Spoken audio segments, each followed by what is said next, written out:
privilege to have this conversation is Beth Barry. Beth, welcome to our conversation. Thank you, Farrin. It's very, very nice to be here. I'm thrilled to have an opportunity to talk with you and to the NOW community.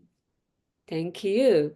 Beth, please feel free to introduce yourself and tell us a little bit about yourself, how you became an artist and overall who you are or what you're doing as an artist. Okay. Well, I started making art as a very young child. I grew up in Massachusetts, and my father and I used to make things together.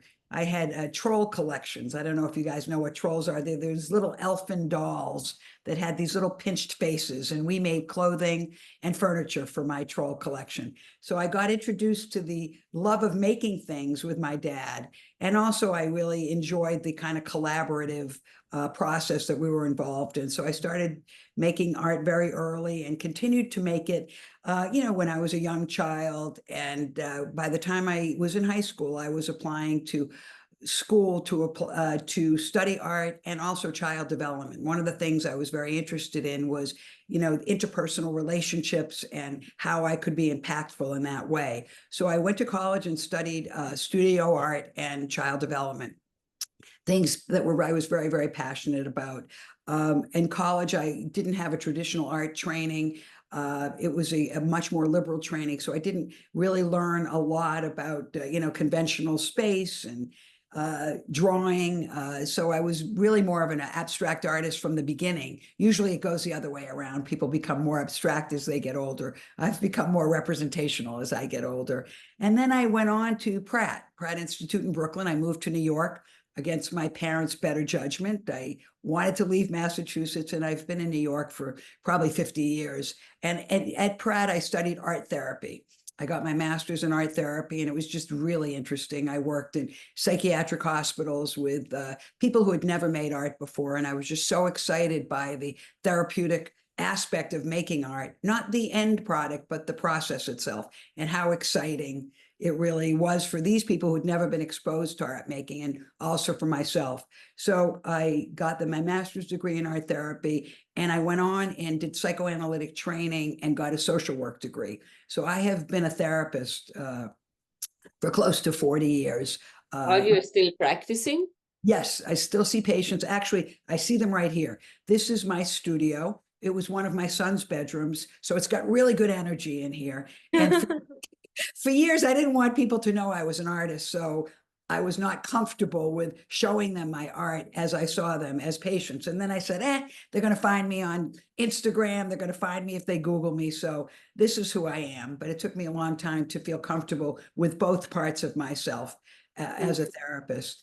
But it's actually good to show yourself because it shows you are real, right? It shows that you talk about something that you yourself believe on it and you're doing it.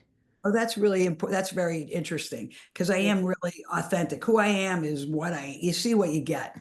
I certainly have my boundaries as a therapist, but I am a very open kind of person. So, and I think that as a therapist has been helpful too, that I'm kind of authentic. And that's very important to me as a painter as well. So about, 20 years ago, maybe 15 years ago, I started to really, after my kids grew up, I have two sons that are in their 30s. I've got a grandchild. And about 15 years ago, I started to really approach my art very seriously again. And because I have a regular day job, I can really set up art time. I have a very kind of rigorous art practice. Since I'm in my home, it's very easy to do that. I can run and put a laundry in and then go into the studio, do a little cooking, go back into the studio. I like it. It's a little isolating, but I have a lot of artist people in my life, so I don't really feel isolated. I really like the practice of that. So again, 15, 20 years ago, I started to really make art very seriously again. But I was not a painter. I was a printmaker and I did a lot of drawing. So I started painting again and painting for the first time on a larger scale. And to make the transition easier for myself, I was using fabric paints initially. They have a very uniform nib, but I felt more comfortable using a uniform nib to begin painting. And then now I've expanded that and I understand the painted line in a very different way. So I was involved with a gallery in Chelsea, and the guy told me, the gallery owner said basically I should work more with landscape. And I had had a very kind of important experience with landscape. When I was a kid, I was in an airplane for the first time as a teenager, and I saw the atmosphere from above. So that's been a vantage point of a lot of my work, seeing paintings from seeing imagery from above, where the light and the movement are just so much a fundamental part of the experience. So that's when I just started painting more landscapes, again within an abstract sensibility, but with more, foreground, middle ground, and background. And this painting, Waterworks, is a very good example of where I feel like I moved into a more literal direction, again with that sensibility. But in this painting, you see that there's a foreground, a background, and a middle ground and there's a sense of something moving down a waterway. So this was like a turning point painting for me, because I feel like it was really a better integration of the abstract sensibility and more literal imagery. I'm very interested in moments of movement, what happens in a moment, a visceral moment of landscape. I find that very, very exciting. When the earth and water meet, or when the sky and earth meet, there's something about the moment of a movement that I have found to be very interesting in all of my work. That's kind of stayed with me. So, what type of art you identify today? In landscape, is this something you did from beginning, or this is something you do today? Today I am still doing landscapes. I just finished a painting this morning that is, I'm interested in resurrected landscapes. I'm very interested in natural disasters and what happens when things regrow. Okay.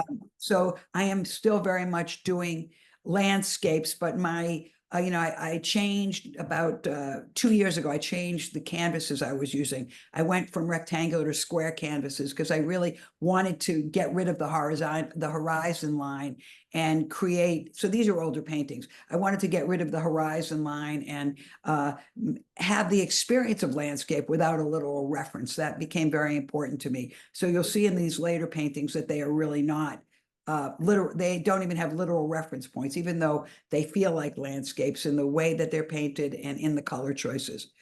I've made a lot of paintings of places where I've been, and Marfa is a place in Texas, which is an incredible place where, let's see who's there. I forget the guy's name, who's a very famous, Mm, uh, I I don't forgot know. I've forgotten the artist's name. It'll come back to me. But Marfa is in West Texas. It's a very spare landscape. So I was very excited about creating the experience of being in Marfa. And that's really what my landscape paintings are, the feeling of landscape. So, Uh, is this also from above view? Nope, that just kind of informed the beginning of how I saw landscape when I was a kid. It Okay. has really changed. I think more of the abstract paintings have a feeling of being above, but the landscapes that I make that I've been making for the last few years are more head on.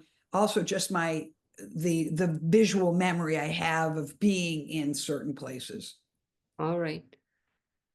So that's Marfa. Here, I really was starting to work with different kinds of medium and dry brush.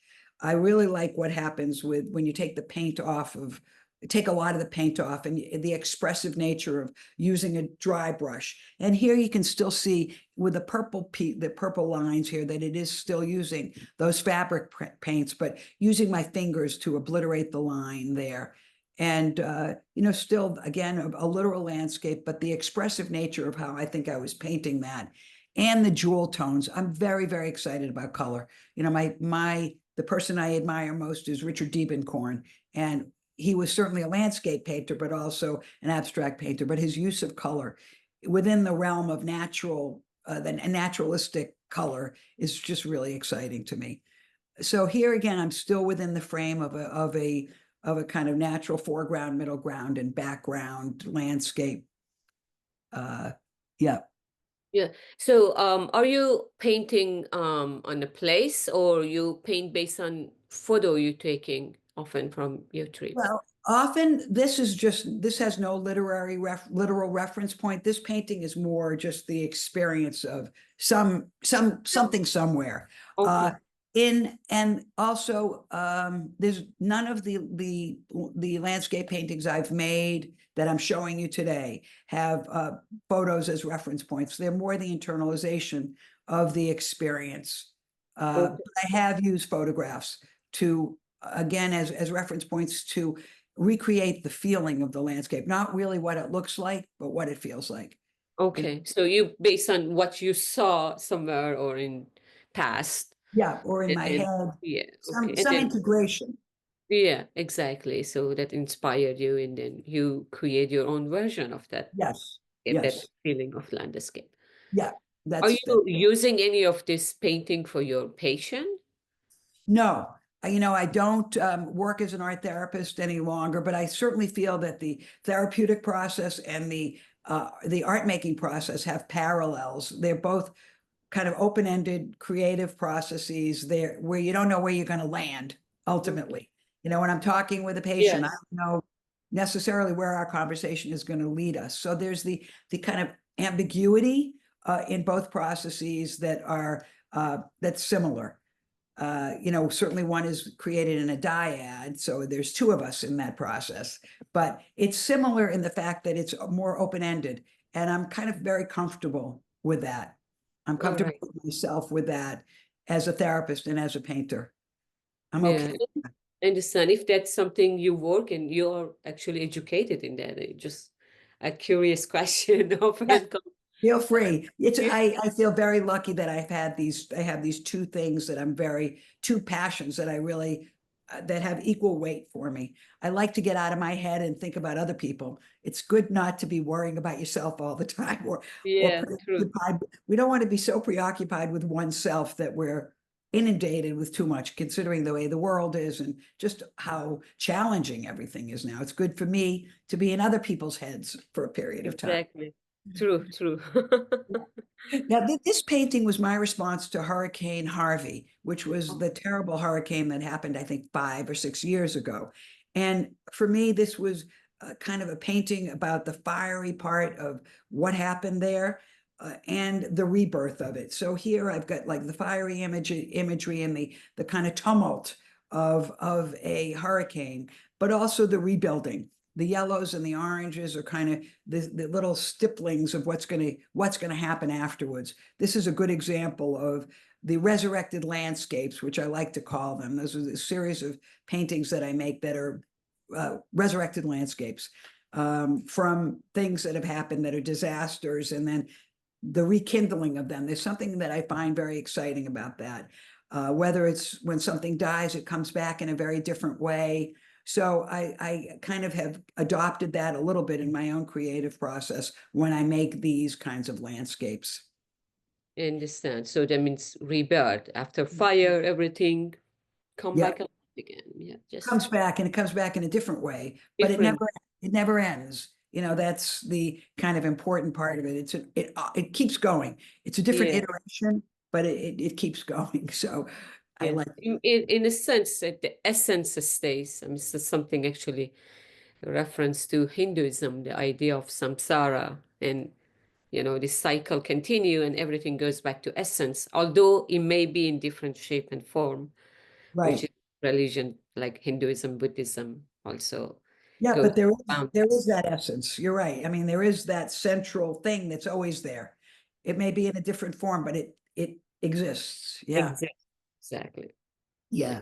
Yeah. So that's and this is probably the last more literal painting. I had the privilege of being in the Galapagos Islands, which was just an incredible experience to be able to see all the animals and all the vegetation. So I also felt like that was very tumultuous, even though the experience of being there wasn't. There was something about the movement of the water in that area that really excited me. So this is probably the last literal again, literal for me. This is really probably the last literal reference landscape I made before I started the large series of paintings, which I'm doing now, which are called Brainscapes.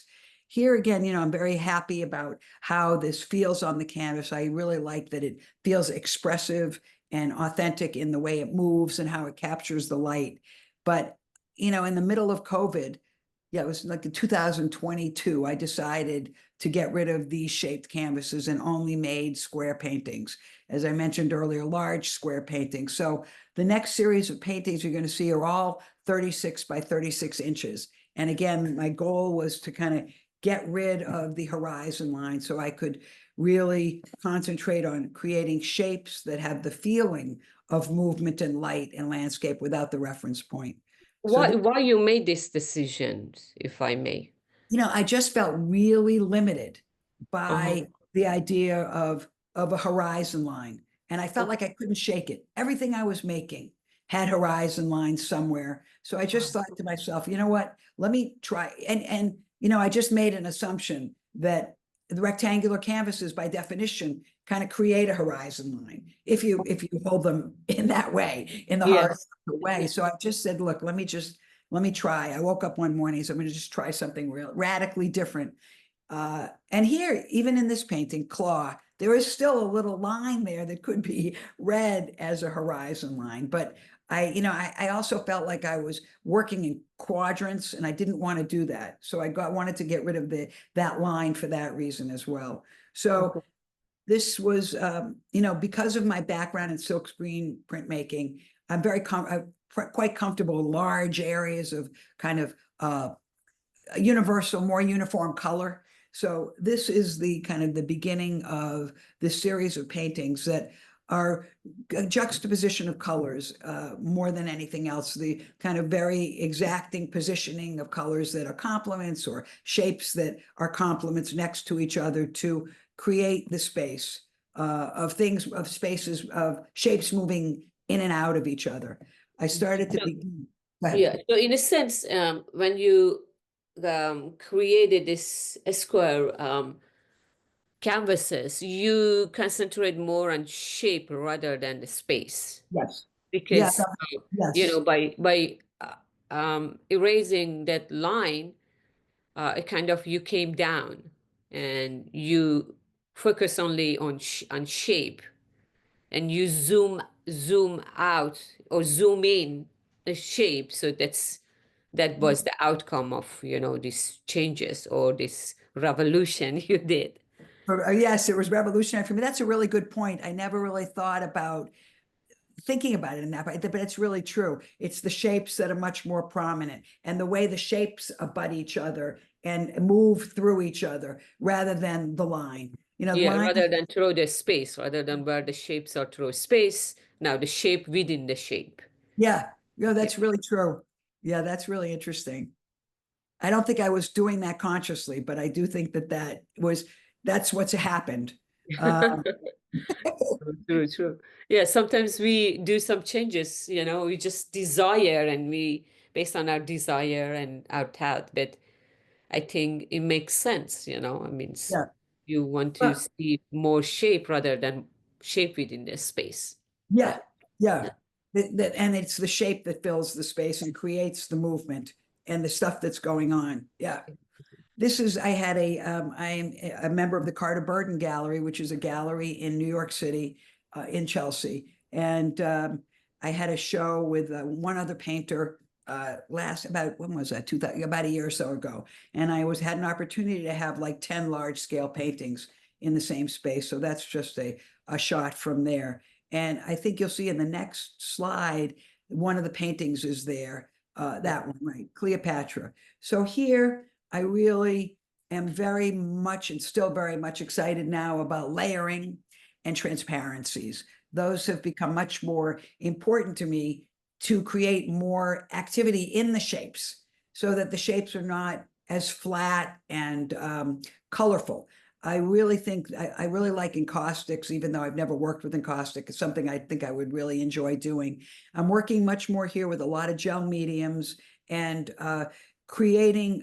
I just think transparency is so interesting when you're looking at something and you see multiple layers of color or movement that create the shape. So that's been very, very important for me. Again, color is of paramount importance, but I feel like here I'm just trying to also create more of the linear shape, the lines without them being an edge of a shape. That's a challenge that I have I think it's really important as an artist to create challenges for yourself. So I really make sure I'm always pushing my boundaries so I can stay excited about what I'm doing. And I feel like I understand line much more than I did. I think I thought about it as an edge for a long time rather than something that's part of the shape. So here there's a lot of different kind of linear lines, but that are painted, that are thin, that are fat, that are all different depths and widths. So that's How you came up with the title Cleopatra? I feel like that's her head. There's this big part. That's Cleopatra's head right there. That's what I just felt like she had a huge head in my Yes, recollection of Cleopatra and a big thing on top, a big regal head. yeah. So I felt like this painting had a certain mass and not regal, but a certain body to it that made me think of her. Hanging paintings as a whole. Oh. I understand. That's very interesting. So here we go also now as I keep working, I have feel more fluidity with the land, with moving in and out of landscape within the abstract sensibility. So this is a new painting, relatively new, and I'm very excited about this painting because I feel like even though it has the horizon, it's such a large movement that it just feels to me like shapes abutting each other and moving through space. Even though I think it can certainly be read and felt like as a landscape. Again, working more with the transparencies in the upper right part of the canvas, obliterating line that feels like it's too defining, and really working with again a lot of mediums. What I'm doing now is instead of starting the painting with a color, I'm starting all my canvases by pouring different kinds of mediums on them so that the canvas is much more alive, a starting point of being more alive, not with color, but with movement. So I Oh, kind of have made a decision to start all of my paintings that way. So mhm. there's some shape or some gesture that I'm starting from, again, without any color, but with enough there to feel like it's a good starting point. I also Okay. I also rework canvases all the time. All right. So that means you're pouring the paint and then the shape, you create the shape later over the paint. Yeah. Oh, it's medium. It's a gel medium, so it's transparent. So I'm pouring medium, whether it's tar gel Okay. or I'm pouring it and putting it on with like matte knives and sticks. So I'm creating a kind of movement without any color. So then I can kind of work back into it afterwards. But it's a foundational part of the paintings now. Okay. I understand. I understand. Wow. Yeah. Okay. And this is, as you said, it is landscape. There is a horizon line, when you look at it, it just, you zoom in Yeah. Yeah. But it and feels more alive to me in some ways. These are all paintings in the last year. Again, the shapes abutting other shapes. I've always really been interested in circles and geometric shapes without hard edges. But the weight of geometry, the weight of triangles, the weight of circles, and the weight of squares without them being so I like them more as abstract shapes without having very clear boundaries and clear edges. So here the circles are becoming really much more prominent in my paintings. And again, trying to make the line, with the orange area and the blue area and the bottoms of these paintings, the line has a purpose of movement, not of edging. And I really I'm liking using line in that way. And stippling, I'm not a careful painter. I mean, it's not that I'm not careful. It's deliberately, expressive. I really like okay. the uh what's the term I'm looking The for? little accidents, let them happen. I mean, Yes, that it's yes, become part. Yeah, I understand. It means because you want to express your feeling rather than be a conceptual painting. Yes. And yeah, so that makes actually sense if Yeah. so it doesn't consider messy painting or like, you create these accidents by mistake or error. You create them by willingly, in a sense. Purposefully. Yes. Yeah, Yes. exactly. Yeah. And the idea of circle, which is like, as you said, you don't like the hard edge, you like, more organic and round. I think it goes because of who you are. And you explained already a couple of times that you like the things that goes back to that beginning and that essence. And when you're talking about essence, you see this round or curve line. Yes. So perhaps that's because of the way you're thinking, make you to make all this geometric form without, like, more around round and curved line rather than with hard edge, like a square or Right. And rather than a straight edge, even, yeah, yeah, straight edge. really, it's really true that and they do go back to kind of the organic nature of landscape as well. There's no straight line in landscape. There's no such Yeah, thing, you know? yeah, yeah, because you're representing landscape and there is not Yeah. so much a straight line. Exactly. Right. Right. Right. And here I kind of I feel like it's this painting is separated in quadrants, but it doesn't bother me. I feel like there's enough movement between the four quarters and enough relatability so that they really kind of speak to each other. I'm really happy with the scale. I want to even paint bigger, but I don't really have the space to do that unless I just kind of disassemble everything. But I love the idea of your body moving when you're painting. And it just feels really great. And there is a lot of that happens in these paintings, but they're still, 3 feet by 3 feet is not huge. So maybe at some point I'll make really big paintings and just put some canvas up on my pegboard and see where it takes me. I understand. I am very comfortable with an open process. I'm not constrained by any of that. The constraints I place on myself are not those, but yeah. And here again, the round shapes, I really like the way these shapes play off of each other because, these paintings have to have depth. If they feel flat, then they don't work. So while they may be flat kind of shapes, the way they interact is really important. And the color choices are really important. And, obviously they are. But really, I spend much more time on these paintings than I used to. And I go back to them, I'll put them away, and I'll go back to them and I'll find something that works and rework them and rework them. I also feel like it's good ecologically to not, I don't want to have thousands of canvases. What's going to happen with them? So I often put paintings away and then I come back to them a couple months later and I start not from a blank canvas, but from something that has something that's already working, whether it's a movement that works or a color that works. I find that to be really invigorating. And I don't hold my paintings to be very precious. I don't overvalue them. So, okay, I'm done with that, or it's not so great. Let me move on. So, yeah. Okay. And there we go there. This is like the most recent painting. And I'm really enjoying how kind of, again, the primitive way that I'm feeling like I want to be painting within the confines of actual shapes, but much more expressive. I leave a lot of white coming through, not the white of the canvas, but I'll paint it and repaint it and then paint over and create white spaces so that it has that kind of looser, not such a heavy feeling about it. I understand. Yeah. So, um,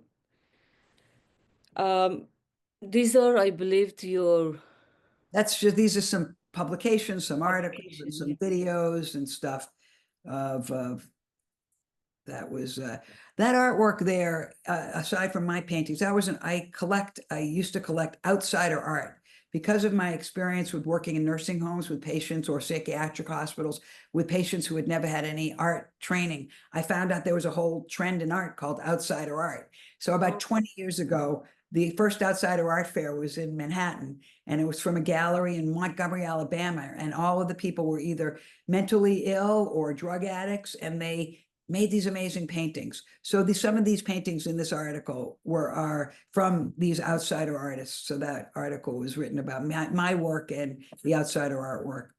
Yeah, very interesting. Very interesting. And these are actually Betty's contact information. Betty was really privileged to talk to you. And she has this beautiful website. I don't know, am I still in display, right? You see, Yes. you okay. So which is easy to navigate through her website and all her work and recent and old. Um, you should be able to see here in her website and more of her work um, here. Betty, do you have any last word or message for our fellow artists and novel Just members? keep making art. Just keep making art, because it's really easy to forget how important it is to make art when we're all trying to get on Instagram or get our artwork in shows or do this. It's a whole nother job to do all the PR stuff. But if you're not making art, you're not experiencing the pains and the pleasures of being involved in a creative process. So that's, I think, the most important thing I feel like I need to do, and to tell people, make sure you're making stuff. You Yeah, know, you true, true. can't do anything if you don't have the work, and that's where the magic is. So Yeah, thank you. let's do magic. Thank you very Let's do much. I that. appreciate Thank it. you. It's a Thank pleasure talking with you. Thank you.